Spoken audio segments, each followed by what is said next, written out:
kalimat hikmah dari lisan dia. Banyak kalimat-kalimat mutiara yang disebutkan oleh Fudail bin Iyad rahimahullah, dan itu dinukil oleh para ulama. Seperti misalnya dia mengatakan sambil dia berdoa kepada Allah, tapi ini orang dengar diam-diam. Dia sebutkan diam-diam di hadapan Ka'bah. Dia mengatakan idza azharta aibana fatadhhar walan nastati'a satrah. Ya Allah, seandainya Engkau membuka aib-aib kami, maka pasti akan kelihatan dan kami tidak akan mungkin bisa menutupinya. Wa nufdah, dan kami pasti akan dipermalukan. Wa idza azharta a'malana fanuhlik bi'adzabik. Dan kalau seandainya Engkau memperlihatkan amal-amal kami, akhirnya orang jadi puji-puji kami, maka kami akan binasa dan kami akan kena hukuman-Mu. Kemudian dia juga menyebutkan dalam statementnya yang masyhur setelah dia taubat, kamu berhias untuk manusia hai Fudail, berdandan untuk mereka, dan terus saja riya, pamer ibadah-ibadah sehingga mereka menilaimu saleh, mereka menunaikan kebutuhanmu, kemudian melapangkan tempat duduk untukmu dan bermuamalah denganmu karena mereka salah duga. Kamu buruk bila demikian adanya. Artinya orang-orang akan menilai kau seakan-akan kau itu orang soleh, padahal sebenarnya tidak ya. Dia terus menasihati dirinya agar jangan sampai dia lalai. Ibnu Mubarak berkata, Abdullah bin Mubarak setelah melihat ibadahnya Fudail bin Iyad yang tadinya penjahat besar, perampok jalanan, suka membunuh dan merampas harta orang, sesungguhnya Fudail merupakan bukti kebenaran kekuasaan Allah Azza wa Jal yang dimuncul dengan Allah atau Allah memunculkan hikmah melalui lisannya. Dia termasuk manusia yang dikaruniai manfaat dari amal-amalnya. Disebutkan dalam Syiar Alam Nubala di jilid 8 halaman 425. Artinya ini bukti nyata tanda-tanda kebesaran Allah. Tadinya penjahat besar, pembunuh, lalu dia taubat nasuha, dia tinggalkan semua kesalahannya. Allah tidak mau tahu masa lalu orang, tapi Allah subhanahu wa ta'ala menilai sekarang ke depan. Fudail berkata kepada seseorang yang bertanya, bagaimana caranya supaya bisa menjadi takut kepada Allah sebagaimana anda ini takut? Ya, anda bisa taubat seperti ini, luar biasa. Kata dia, kosongkan hatimu untuk sedih dan takut sampai keduanya dapat bersarang. Apabila keduanya bersarang di hatimu, maka keduanya akan membentengimu dari melakukan maksiat dan menjauhkan dirimu dari api neraka. Disebutkan juga dalam Syiar Alam Nubala jilid 8 halaman 438. Artinya dia mengatakan, yang membuat saya seperti ini, saya sengaja menanamkan rasa takut saya kepada Allah. Saya mempelajari tentang kemahabesarannya Allah subhanahu wa ta'ala sebagai pencipta, beratnya siksaannya kalau melanggar terus menerus ya. Kemudian saya biarkan tersarang dalam hati saya, maka akhirnya itu membentengi saya dari kemaksiatan. Dia juga berkata, sedih karena Allah di dunia menghilangkan keresahan di akhirat, dan terlalu gembira di dunia menghilangkan manisnya ibadah.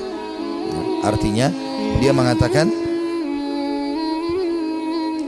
sedih karena Allah di dunia, maksudnya merasa rindu dengan surga, takut dengan dosa, menghilangkan keresahan di akhirat. Tidak akan mungkin bersatu antara dua kesedihan gitu kan. Dan terlalu gembira dengan dunia, tidak pernah ada cobaannya misalnya, tapi walaupun tidak mungkin ya, pasti manusia akan diuji oleh Allah SWT supaya dia tidak terlalu bergantung pada dunia ini. Dan terlalu gembira dengan dunia berlebih-lebihan sampai terbahak-bahak, sampai luar biasa merasa hidupnya harus selalu kegembiraan, padahal itu juga tidak mungkin terjadi, maka akan membuat ya, atau menghilangkan manisnya ibadah.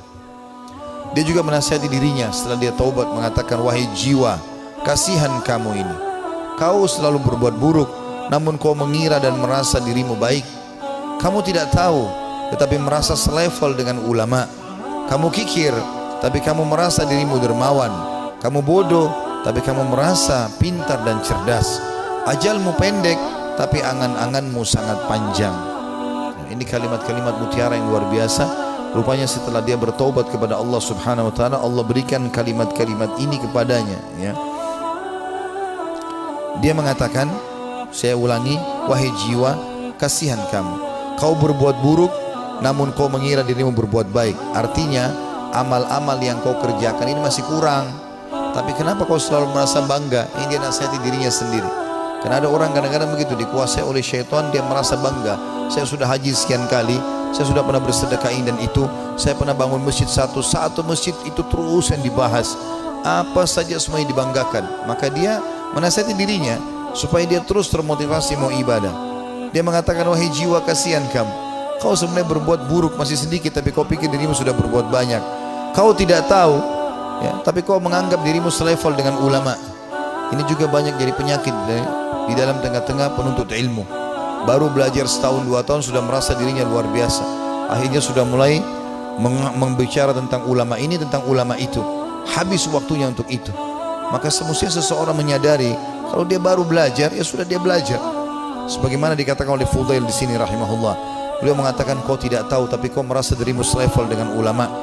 Yang ketiga dia bilang bahwa dirinya kamu kikir, tapi kau merasa dirimu dermawan. Ya, artinya berapa banyak sih yang kau sudah sedekahin sehingga kau selalu banggakan, hai Fudail?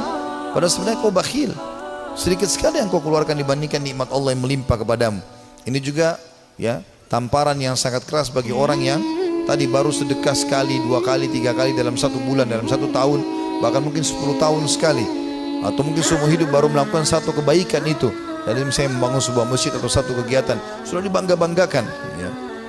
Kemudian dia mengatakan yang keempat, kau bodoh tapi merasa dirimu pintar dan cerdas. Ada orang juga ini kena penyakit ini ya. Begitu dia sudah belajar agama, dia sudah mulai faham sedikit ayat, hadis, maka dia rasa dirinya tidak perlu belajar lagi. Ini keliru. Kita harus menuntut ilmu sampai menjelang meninggal dunia. Dan beliau mengatakan, ajalmu pendek tapi angan-anganmu sangat panjang. Artinya banyak angan-angan yang kau bangun tapi sebenarnya semuanya itu mengganggu hidupmu. Juga dia berkata, Fudail rahimahullah, manusia paling berdusta adalah mereka yang mengulangi perbuatan dosa yang pernah dilakukannya. Manusia yang paling dusta adalah manusia yang mengulangi apa yang pernah dia lakukan dulu. Manusia yang paling bodoh, jadi kalau dia pernah buat dosa dia ulangi lagi, berarti dia manusia paling dusta. Dia sudah tahu salah tapi kenapa dia lakukan. Lalu dia mengatakan manusia paling bodoh adalah manusia yang memperlihatkan amal kebaikannya. Kalau ada manusia yang model dia paling bodoh adalah orang yang suka pamer-pamer amalnya. Ya, saya ini lakukan, saya sudah haji sekian kali, saya sudah bangun masjid ini dan itu, saya sudah begini dan begitu. Dia banggakan amalnya. Itu manusia yang paling bodoh, karena hilang semua pahalanya dengan dia riya. Lalu dia mengatakan manusia yang paling dekat dengan Allah, yang paling takut kepadanya. Ini juga statementnya mirip dengan apa yang dikatakan oleh sebagian ulama, yang membuat Umar bin Khattab radhiyallahu anhu yang mendapatkan kemuliaan sabda Nabi SAW, wahai Ibnu Khattab, kalau kau lewat di sebuah lembah, syaitan melihat kau lewat di lembah itu, maka dia akan mencari lembah yang lain karena takut bertemu denganmu. Kata ulama, syaitan takut dengan Umar bin Khattab, padahal Umar enggak melihatnya. Bertemu dengan Umar aja syaitan cari tempat lain. Jadi jangankan menggoda, yani dia bahkan menghindar dari Umar, padahal Umar tidak melihatnya. Karena rasa takutnya Allah SWT kepada Allah, karena rasa takutnya Umar bin Khattab kepada Allah Subhanahu Wa Taala. Jadi siapa yang takut kepada Allah, Allah akan buat ya seluruh makhluk takut kepadanya. Dan siapa yang tunduk kepada Allah, Allah juga tundukkan makhluk kepadanya. Ya, semua itu siapa yang cinta kepada Allah, Allah akan buat makhluk cinta kepadanya, dan seterusnya. Juga kata beliau, manusia tidak akan sempurna sehingga agamanya mampu mengalahkan nafsunya, dan manusia tidak akan binasa sehingga nafsunya mengalahkan agamanya. Ini statement yang mulia. Beliau mengatakan, kalimat ini penting untuk digarisbawahi teman-teman sekalian. Manusia tidak akan sempurna sehingga agamanya mampu mengalahkan nafsunya. Artinya ilmu yang dia pelajari itu menjadi patokan dan pegangan hidupnya, sehingga nafsunya diawasi oleh ilmunya. Karena ilmu agama itu mengawasi kita. Ilmu agama mengawasi kita. Kalau kita belajar agama, ilmu kita halal haramnya Allah seperti bodyguard. Kita mau makan, mau minum, mau mencari pendapatan, mau bergaul, agama akan mengatakan itu boleh atau tidak boleh. Maka orang yang sempurna adalah orang yang justru ilmu agamanya itu bisa mengontrol hawa nafsunya. Dan sebaliknya, orang yang binasa adalah orang yang nafsunya mengalahkan agamanya. Jadi dia pun tahu agama tapi tetap saja dikalahkan oleh agamanya sendiri. Dan ini semua adalah hal mendasar yang perlu digarisbawahi dari nasihat yang mulia. Ini kita bisa, ini sebagian kecil ya, banyak sekali statementnya, hampir semua buku tentang tazkiyatun nafs, ya, pensucian jiwa, tentang zuhud, ya, menginginkan akhirat, gitu kan, daripada dunia, masalah keimanan, ya, masalah penyesalan, itu selalu ada statementnya Fudail bin Iyad. Padahal tadinya dia ini seorang penjahat besar, tapi bagaimana Allah subhanahu wa ta'ala memberikan kepada dia karunia dengan taubatnya yang luar biasa, nasuha. Allah memberikan kata-kata mutiara dari lisannya. Dia juga mengatakan, Az-Zahabi berkata, ditanya kepada Fudail, apa itu zuhud? Apa itu zuhud? Mendahulukan akhirat dari dunia. Dia mengatakan banyak qana'ah. Qana'ah artinya merasa puas ya dengan apa yang telah Allah berikan. Itu namanya zuhud, kata beliau.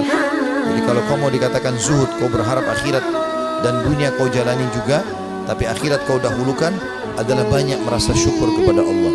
Lalu ditanya kepadanya tentang wara. Wara itu menjaga kesucian hubungan sama Allah. Dia menjawab, menjauh dari yang diharamkan syariat. Apapun yang Allah larang, tinggalkan. Bukan cuma yang haram, yang makruh pun ditinggalkan. Makan, minum, berdiri aja tidak dilakukan, apalagi kalau sampai makan yang haram. Dan kita kalau tinggalkan sesuatu yang makruh, berarti yang haram akan lebih mudah kita tinggalkan. Orang kalau tinggalkan yang makruh, yang haram akan dia tinggalkan. Orang kalau kerjakan amal yang sunnah, amal wajib pasti akan dia kerjakan. Lalu ditanya juga kepada dia, apa ibadah itu? Ia menjawab, melaksanakan apa yang diwajibkan sebaik mungkin. Melaksanakan yang diwajibkan sebaik mungkin. Dan sekian banyak statement Fudail bin Iyad rahimahullah yang kita bisa ambil pelajaran darinya. Artinya tidak ada kata terlambat dalam bertaubat. Dan kalau orang taubatnya nasuha, Allah subhanahu wa ta'ala akan karuniakan untuk dia kelebihan-kelebihan yang banyak.